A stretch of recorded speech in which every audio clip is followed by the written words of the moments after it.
Hey guys, Fox here, hope you're all well. It's part 2 of the Mega Drive. If you've not seen part 1, I'll put a link to it in the description. But yeah, this is part 2 guys. This is the one where I install 50-60 Hz switch, a language switch, and I widen the cartridge slot and make new flaps. So give me 5 minutes to set up guys, and we'll get cracking on with this thing. So I'm going to start off with the more difficult portion first, which is widening this cartridge slot. And pretty much all I'm doing is I'm going to get rid of this notch and square this off, and you can see how this goes around like this. I'm pretty much just going to go straight down and along like that and square that side off, and I'll be doing the same on the opposite side as well, getting rid of that notch and just squaring it up. And that's pretty much it guys. I'm not going to film this guys because this can take, you know, it can take anywhere between half an hour and 45 minutes, and you don't want to be sitting there watching me struggle widening a cartridge slot for 45 minutes. But yeah, if I can give you a few tips if you're going to do this guys. Take your time, don't rush it, don't try and take a lot of plastic off at once. You know what you're trying to do is, the best tip I can give you is, it's like you would see if someone was planing a door. You know, where they're taking, you watch someone playing a door, they're taking like little slivers of wood off, and it's pretty much what you do with the plastic as well. You're just taking little bits off at a time. You don't want to be trying to take massive chunks off, because what can happen is your blade may get stuck and then it will slip and you'll cut yourself, or it'll get stuck and the plastic will give because the plastic's a bit old now, and you know, you'll take a massive chunk out of it, or the plastic will just crack and then you've got a nasty great big crack. So yeah guys, just take your time, and yeah, it should be nice and neat when you're done guys. I just want to show you what I'm going to be using to widen the Mega Drive's cartridge slot. I'm going to be using my craft set, and I'm going to get rid of the majority of the plastic with that, but I'm not going to go all the way to the very edge. Once I get far enough, I'm going to finish it off with a jeweler's file, and what that will do is it will give me nice and neat edges. So I've finished widening the slot. It doesn't look too bad. It's not the best one I've done. I got a little bit of a confession. I don't know if you can see, there's a light little scratch there guys. It's just where I slipped, not with the knife. It was actually with the jeweler's file. I was filing away and I just slipped and it just scratched it a little bit, but yeah, it's not that bad. But yeah, that's the slot widened. What I'm going to do now is I'll show you what it looks like with the old flaps and how ugly it looks. Yeah, that's what it looks like with the old flaps guys. So what I'm going to do is I'm going to get the new ones I've made and stick them on top, and it will make it look a little bit better than it is now. It just looks horrible and ugly. Yeah, I've made up my flaps for the new cartridge slot guys. When I show you where I got them from, you'll probably kick yourself because it's pretty damn obvious once you see it. If I bring this in, you can see where I got it from. It's the actual spine of a CD case.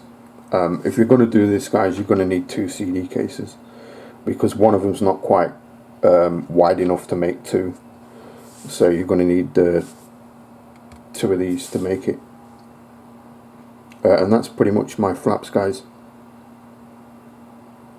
As you can see, I've got the old Mega Drive cartridge flaps in front of me, and all I'm going to do is take the new ones and stick them over the top of the old ones, and that will give me the nice square look to the cartridge slot, and it will make the cartridge slot a little bit neater. Now it's going to stick out a little bit guys, because obviously you're sticking it over the top of the old ones, but it looks a hell of a lot neater than if you just leave it. I've stuck the new cartridge slot flaps on top of the old ones. Just used a little bit of super glue. You don't need much guys, they're only tiny. So I'll get these into the new home and we'll have a look, see what the Mega Drive looks like. It's going to look a lot better than just leaving it as it was. And there's our brand new widened cartridge slot. It looks okay. I'm not going to say it's the best job I've ever done.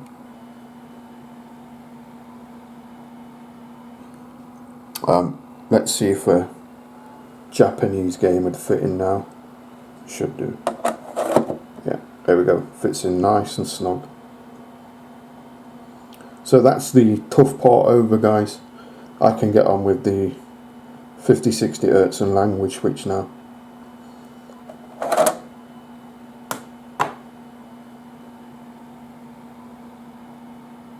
I just want to talk a little bit about the different type switches you can use. As you can see, there's 3 different types here. We have the slide switch, a toggle switch and a rocker switch. Now there's 2 of these switches I would never use in a console, guys, and I'm going to explain why. The first one I'd never use is going to be the rocker switch. As you can see, it's too big. They're generally too big, so I can rule that one out straight away. Now the second 2 most common ones are your slide switch and your toggle switch, and there's one of these that I will not use as well, and I'm going to explain which one I won't be using. The one I won't be using is the toggle switch, and the reason for that, guys, is you mainly see these type of switches on industrial applications. You know, you'll see them on farming equipment like tractors. You'll see them on factory equipment, on machines in factories, and I don't think they look very good on the side of a console, guys. But this is my personal opinion. You know, if you want to use a toggle switch, you know, go ahead. Now you may be going, well, why do people use toggle switches and not slide switches? It's convenience. You know, it's a lot easier just to drill a round hole, because all you have to do with this thing is drill a round hole, you bolt it in and you're done.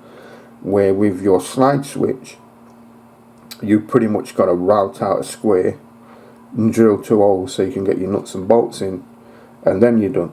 So this one's more convenient than this one, but in my personal opinion, this one looks better in a console. But like I said, guys, you know, it's your console. You can use whatever switch you want. It's just, I don't like using toggle switches in consoles, guys. They just don't look right on the side of a console.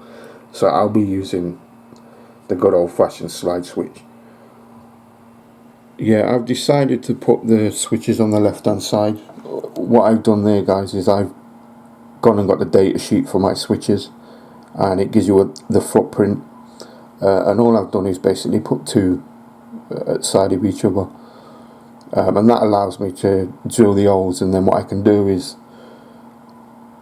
screw a gutted switch and basically use that to write out the rectangle for the slide of the switch, and that's pretty much what I'm going to do next.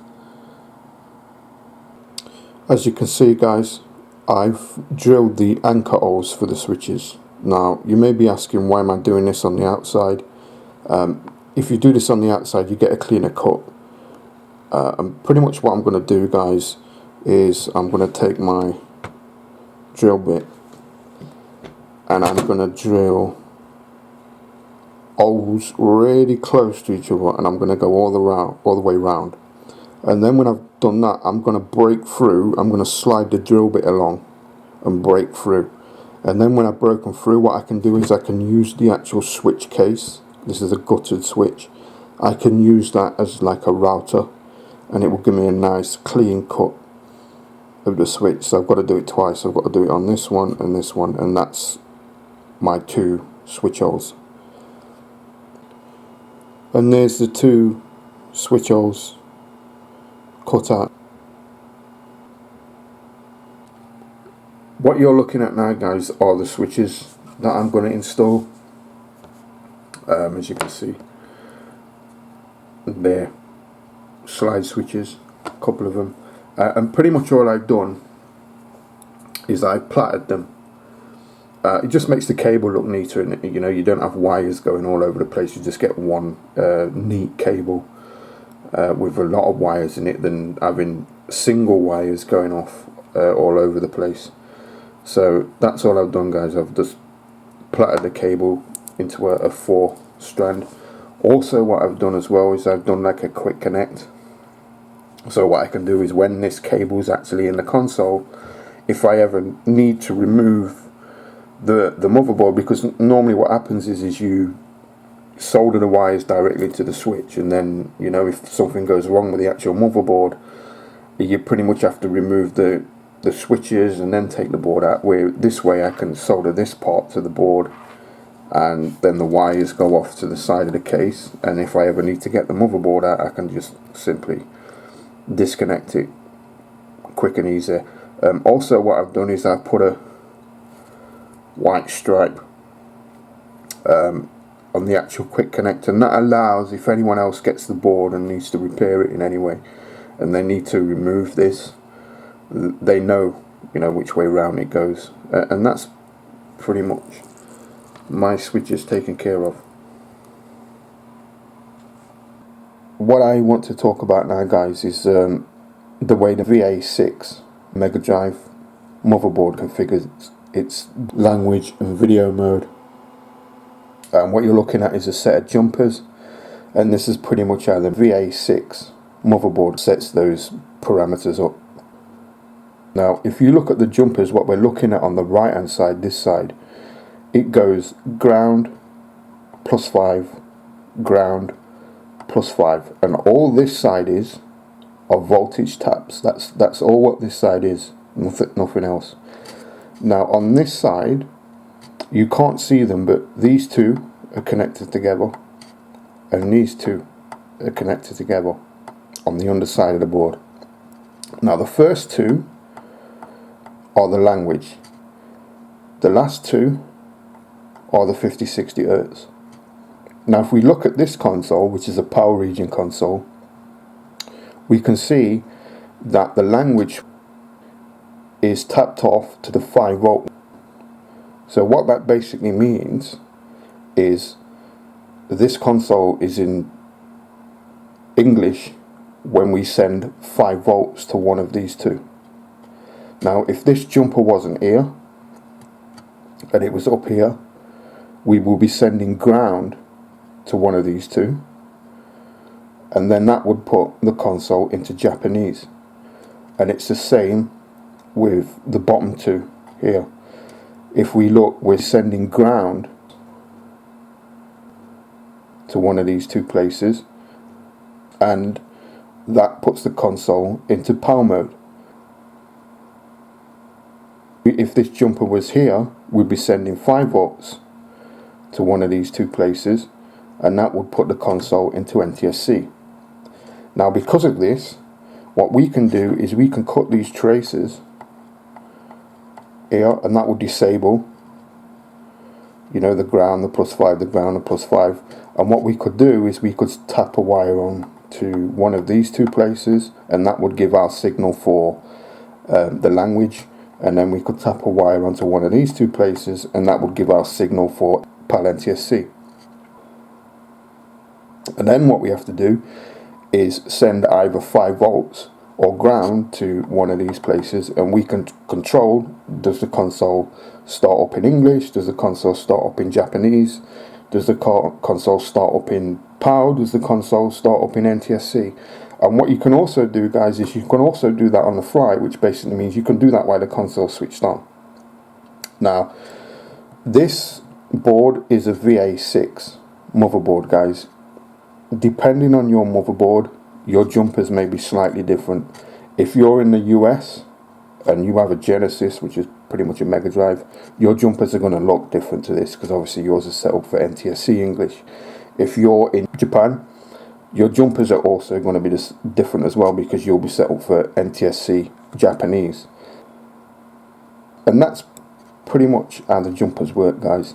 These two are the language, these two are the PAL NTSC, and all this side is your voltage taps, ground +5, ground +5, and that's pretty much how the VA6 motherboard jumpers work on the Mega Drive. And there we go, guys, that's the jumpers disabled.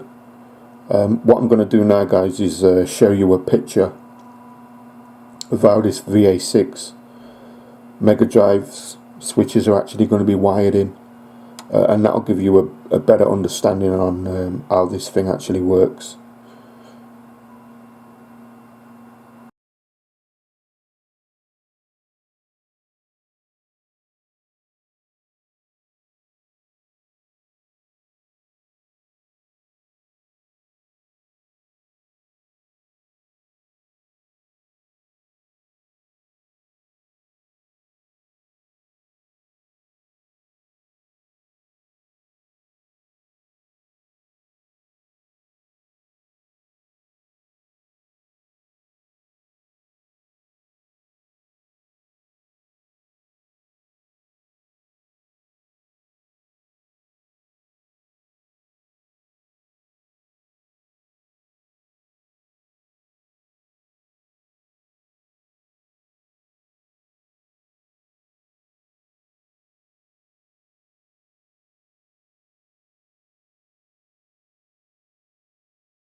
And there's the switches soldered in. The top one is ground, that goes off to both switches. The second one down, the blue one, that's my language send switch, that goes off to the center pin of the switch on the language switch. The green one is the PAL NTSC send switch, that goes off to the center pin of the PAL NTSC switch. And the bottom one is +5, which also goes off to both switches, and that allows me to switch between Japanese and English and PAL and NTSC. And we're done. As you can see, the switches are in. I'll just move so you can see those. There they are on the side. Those switches go off to the quick connect. That's just so if anyone gets this board and they need to repair it, they can take the board out without having to desolder or removing the switches. And the opposite side of that goes off to the jumper config, and that's pretty much done, guys. All I have to do now is bolt this thing back together and we can give it a test. And we're bolted back together, ready to give this a test, guys.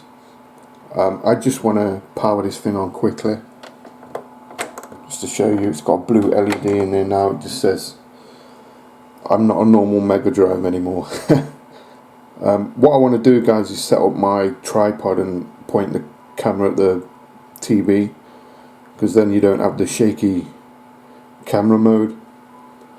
So I'm just going to set up my tripod and then we can crack on. Okay, guys, ready to give this Mega Drive a test now. It's set to English PAL, which is what the console was originally set to. And the first game I'm going to try is this Japanese game, Juju. Because it's set to English, what you'll notice is it will come up with its Western name. So if I power on, we'll see that we're in PAL English mode. And as you can see, that's PAL, guys. So what I'm going to do is I'm going to flick the video mode switch and hopefully it should switch over to NTSC. Yeah, and there you go, it switched over to NTSC.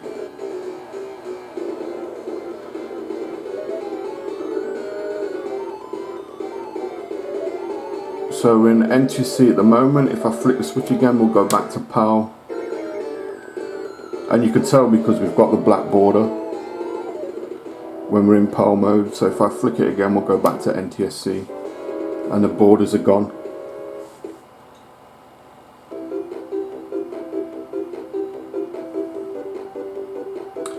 And yeah, there's a Western name, guys, Toke. So what I'm going to do now is flick the language switch and reset the console. Now that should revert back to its original name because we're now in Japanese mode, which is Juju Dansatsu, I hope I'm pronouncing that right.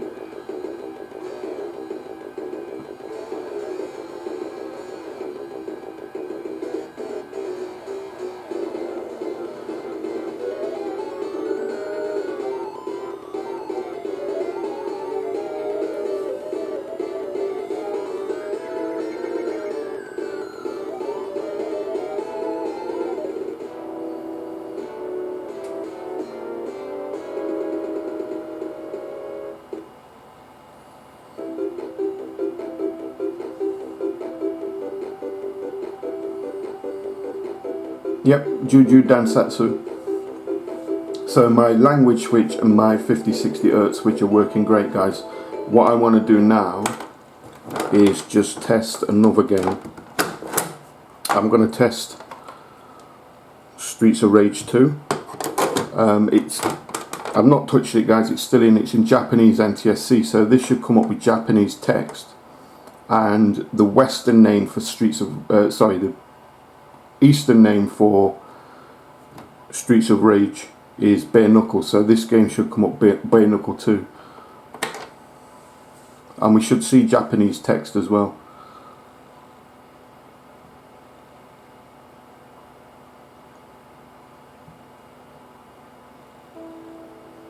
Yeah, we got Japanese text.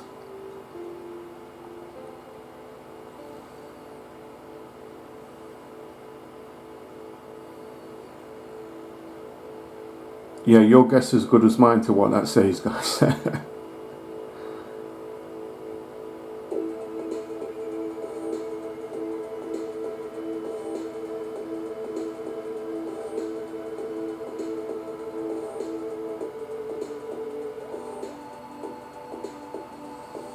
Picture looks great, guys, now that it's been C-Sync modded. There's none of that weird zigzag stuff going down. Those vertical zigzags you used to see, and those vertical lines, totally gone.